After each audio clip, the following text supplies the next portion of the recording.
તો નમસ્તે વિદ્યાર્થી મિત્રો, તમારા બધાનું ફરી એક વખત હાર્દિક સ્વાગત છે એક નવા જ વિડીયોની અંદર. તો મિત્રો, જીએસઆરટીસી વિભાગ દ્વારા જેટલી પણ ભરતી જાહેર કરવામાં આવેલી છે એમાંની કંડક્ટર ભરતી અને બીજી જે પણ ભરતીઓ છે એમાં પણ આ નિયમ લાગુ કરવામાં આવેલો છે કે એની પણ આપણે ચર્ચા કરીશું. તો વિડીયોમાં છેલ્લે સુધી બન્યા રહેજો. કંડક્ટર હોય કે ડ્રાઈવર, તો મિત્રો એના માટે તમારે લાયસન્સની અને બેજ નંબરની ને બધાની જરૂર પડે છે.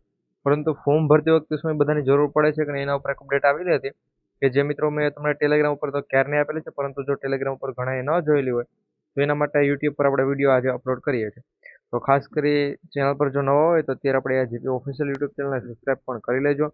અને આ જ વિડીયોના ડિસ્ક્રિપ્શન બોક્સમાં મેં તમને ટેલિગ્રામ ચેનલ લિંક પણ આપેલી છે, ત્યાં ક્લિક કરી તમે મિત્રો ટેલિગ્રામમાં પણ જોડાજો, જેથી કરી જે પણ નવી અપડેટ આવશે એ તમને સૌથી પહેલાં ત્યાં મળી રહેશે. છે એની અંદર મિત્રો હવે તમે અરજી જ્યારે પણ કરો છો, જેમ કે આજે તમે અરજી કરો છો તો તમારો બેજ લાયસન્સ છે એની એના જે પણ નંબર છે એની જરૂર નથી, આ પ્રમાણે આરટીઓએ કીધેલું છે. તો ભાઈ એની જરૂર ભાઈ આપણે ક્યારે પડશે? ચાલો ભાઈ ભરતી માટે જ આપણે કઢાવીએ છીએ તો એની જરૂર પણ પડતી હશે.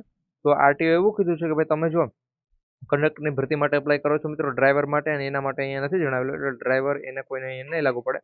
આ બેજ લાયસન્સ નંબર જે પણ છે એની જરૂર છે. તમે જ્યારે પણ દસ્તાવેજ ચકાસણી કરાવવા જશો ત્યારે તમારી પાસે છે એ તમે જે પણ સર્ટિફિકેટ કઢાવેલું છે એ હોવું જોઈએ. આરટીઓનું દ્વારા જે પણ અપ્રૂવ કરેલું હોય એ તમારી પાસે હોવું જોઈએ. ફેક અથવા એવું કંઈ પણ છે નથી ચલાવી લેતા, એ પણ તમને ખબર જ હશે.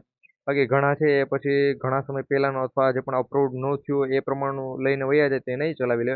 અત્યારે ફોર્મ ભરતી વખતે છે તમારે હોય તમારી પાસે નંબર ન હોય તો પણ તમારું ફોર્મ તમે ભરી શકો છો. બાકી પહેલાં એવું હતું ભાઈ એ હોવું જોઈએ તો તમે ફોર્મ ભરી શકો. ઘણાને એમ હોય, પરંતુ અત્યારે એવું નથી. અને દસ્તાવેજ વેરિફિકેશન સમયે છે તમારે આ બતાવવાનું રહેશે. બાકી વધુ માહિતી અહીંયા તમે જોઈ શકો છો. આ જે પણ લાયસન્સ છે, બેજ અને ફર્સ્ટ એઇડ સર્ટિફિકેટ છે એ અત્યારે ફરજિયાત નથી. બાકી જો મેં હમણાં તમને એમ કીધું હતું કે ભાઈ કંડક્ટરનું લાયસન્સ છે પણ બેજ નંબર વાળું, તો ઘણા એમ કોમેન્ટ કરે કે ભાઈ ફર્સ્ટ એઇડ સર્ટિફિકેટ નું શું ભાઈ, એ અત્યારે તમારે ફરજિયાત નથી. એ બધું ફરજિયાત ક્યારે તમારું સિલેક્શન થઈ જાય ને જ્યારે પણ તમે ડીવી કરવા જાઓ ડીવી, ત્યારે તમારી પાસે છે હોવું જોઈએ ઓરિજિનલ અપ્રૂવ કરેલું હોય તે. એસટી કંડક્ટરની ભરતી પ્રક્રિયામાં હજારો ઉમેદવારો છે, એને મોટી રાહત છે. કારણ કે અત્યારે જો હજુ ઘણાનું ન આવ્યું, ઘણાએ અપ્લાય કરવા મોકલેલું તો ન આવેલું, અને તારીખ પૂરી થઈ જાય અપ્લાય કરવા આપણે જે પણ ફોર્મ ભરવાનું છે એની, પછી એનું આવતું હોય તો એ બધાને ભાઈ મુશ્કેલી હોય કે ભાઈ હવે તો આ ભરતીમાં આપણે ફોર્મ નહીં ભરી શકીએ, કારણ કે ભરતી મોટી છે અને બધાનું સિલેક્શન પણ સારી રીતે થઈ શકે. તો અરજી ફોર્મ ભરતી વખતે છે એ તમને મુક્તિ આપવામાં આવેલી છે, જેથી ભાઈ હજારો યુવાનોમાં ખુશીનો માહોલ તો હોય જ ને, કારણ કે ભાઈ એ બધા ફોર્મ ભરી શકે છે. કંડક્ટર લાયસન્સ જે પણ છે કંડક્ટર માટેનું જ આ છે, બાકી ડ્રાઈવર માટે કે એના માટે અહીંયા નથી.